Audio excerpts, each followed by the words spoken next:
سرور هستم. دینمون اسلام بود و مسلمون بودیم به خاطر اینکه از پدر بزرگا به پدر و خودمون به ماها رسیده بود که دینمون اسلام و مسلمون هستیم.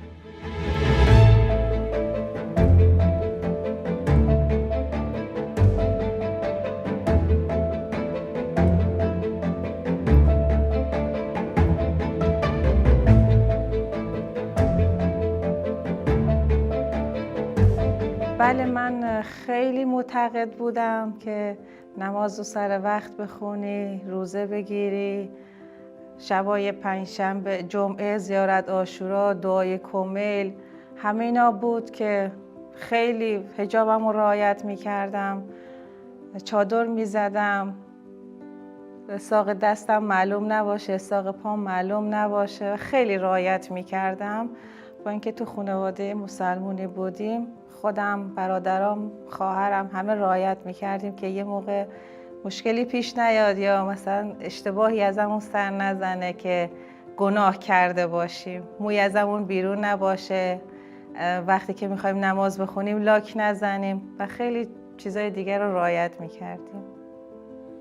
و ما فقط میگم چون ما خودمون تحقیق نکرده بودیم، فقط شنیده بودیم و که از پدر و مادر به همون رسیده بود که اگه موت بیرون باشه با مو آویزون میشی، اگه نامحرمی ببینتت، آرایش غلیظ کرده باشی، پوستت میسوزه، تو آتیش جهنم میسوزی و خیلی طوری که رفت بهمون یاد داده بودن که خدا رو یه جوری نشون ما دادن که ترسناکه، که ازش بترسیم، باهاش راحت نباشیم، همیشه رعایت کنیم که یه موقع خدا ما رو عذاب نده، یه مشکلی برامون پیش نیاد.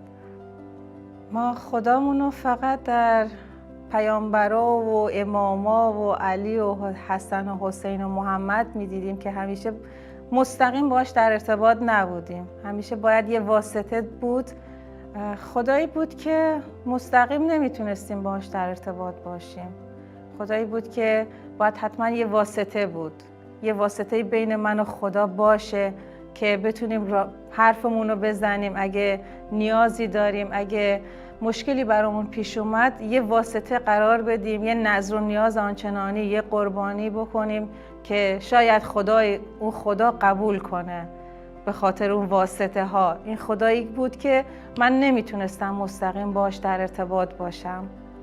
من بعد از اینکه مهاجرت کردم و تو یونان با مسیح آشنا شدم و سر یه جریان دخترم که براش پیش اومد، یه مریضی پوستی اینجا گرفت که هنوزم باز که اینجا بودم مسلمون بودم و همیشه میگفتم خدای، نمیگفتم که مثلا مسیح کمک کن چون نمیشناختمش و همیشه میگفتم ابوالفرز رو واسطه میکردم، امام حسین رو واسطه میکردم، حضرت محمد رو واسطه میکردم. به مامانم اینا میگفتم که نذر کنید، نیاز کنید، دخترم مشکل پوستی پیدا کرده که با دارو اینا درست نمیشد و چون مدرک نداشتیم نمیتونستیم ببریمش دکتر چون قبولش نمیکردن و به خاطر اینکه مدرک نداشتیم نمیتونستیم کاری بکنیم. تا اینکه تو خونه که بودیم یه دوست داشتم اونجا که تو هم خونه مسافری با هم آشنا شده بودیم، دوست شده بودیم. اونجا بهم گفت که چرا نمیری پیش کسی براش دعا کنه. گفتم که من مسلمونم، دارم دعا میکنم، این همه امام و همه رو دارم واسطه قرار میدم، ولی هیچ. نزدیک 3-4 ماه دخترم خیلی اذیت بود، طوری بود که با گریه میخوابید، یعنی بعضی شبا ما نمیخوابیدیم، از بس که میخارید بدنش خونی میشد. تا اینکه بهم گفت که یه کلیسایی هست، یه آقایی هست، بیا برو اونجا، حالا مسیحی، دعا کنه برات، مطمئن باش پشیمون نمیشی. دیگه از همه جا ناامید شده بودیم، گفتیم باشه. براش دعا که وقتی که دیدش، عکساشو دید، بدنشو دید، گفت خب باشه، منم تلاشمو میکنم که با دکتر صحبت کنم، یه آشنا دارم، اگه باشه چون مدرک ندارید ویزیتش کنه. ما بهش گفتیم که اگه میشه براش دعا کنید که همون موقع که براش دعا کرد دقیقاً 3 روز بعد دعاش اصلاً اثری از خارش و اون مریضی پوستی و اون لکه ها نبود دیگه. یعنی واقعاً یه جوری معجزه، اولین معجزه‌ای بود که من الان دارم میگم واقعاً معجزه بود برام، چون خیلی توی 3-4 ماه اذیت شدیم. خیلی طوری بود که اذیت میشد، با گریه میخوابید. بعد از این که دقیقاً بعد 3 روز هیچ اثری ازش ندیدم، یه جورایی شدم که واقعا مسیح هست، عیسی هست، خدایی هست که بی واسطه میتونی باهاش حرف بزنی. برای همین تو جلسات آنلاین شرکت میکردیم تا اینکه ما مدرک نداشتیم، نمیتونستیم جایی بریم.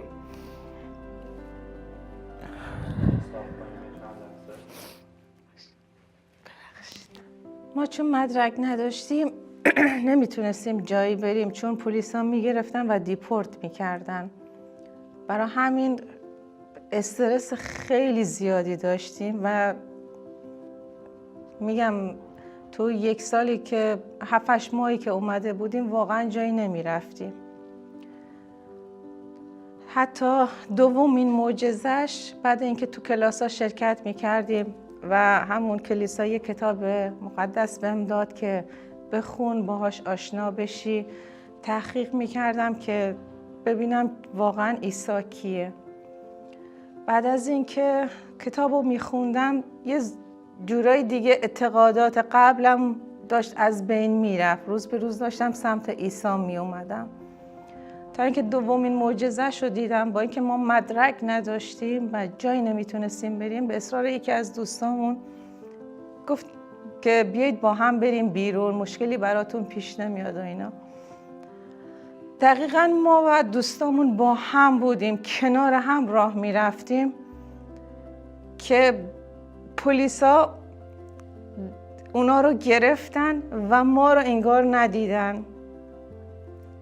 یعنی قشنگ با هم میرفتیم که پلیسا اومدن و جلو اونا رو گرفتن که زن و شوهر بودن، با ما کار نداشتن، گفتن شما برید.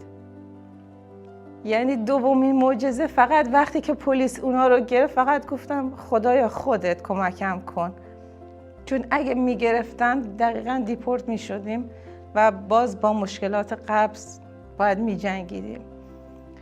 این بود که دیگه با تحقیق و اینا باعث شد که ما بیایم سمت عیسی و الانم خیلی خوشحالم، چون خیلی اتفاقات خوب و معجزات بیشتری دارم ازش میبینم.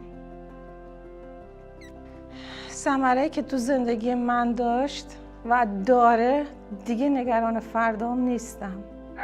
نگران این نیستم که فردا چی پیش میاد، چه مشکلی برام پیش میاد، چون واقعا میدونم که خدا جلوتر از من هست، همیشه جلوم هست، همیشه کنارم هست. بعد از این معجزاتش ایمانی که آوردم باعث شده که دیگه نگران نیستم، نگران اتفاقی نیستم. قبلا نگران همه چی بودم که اینکه فردا چه اتفاقی میفته، فردا میخوام چی کار کنم، فردا برای دخترم دارم بپوشم، برای خورد و خوراکم، برای پولم، از هر لحاظی که باشه نگران بودم.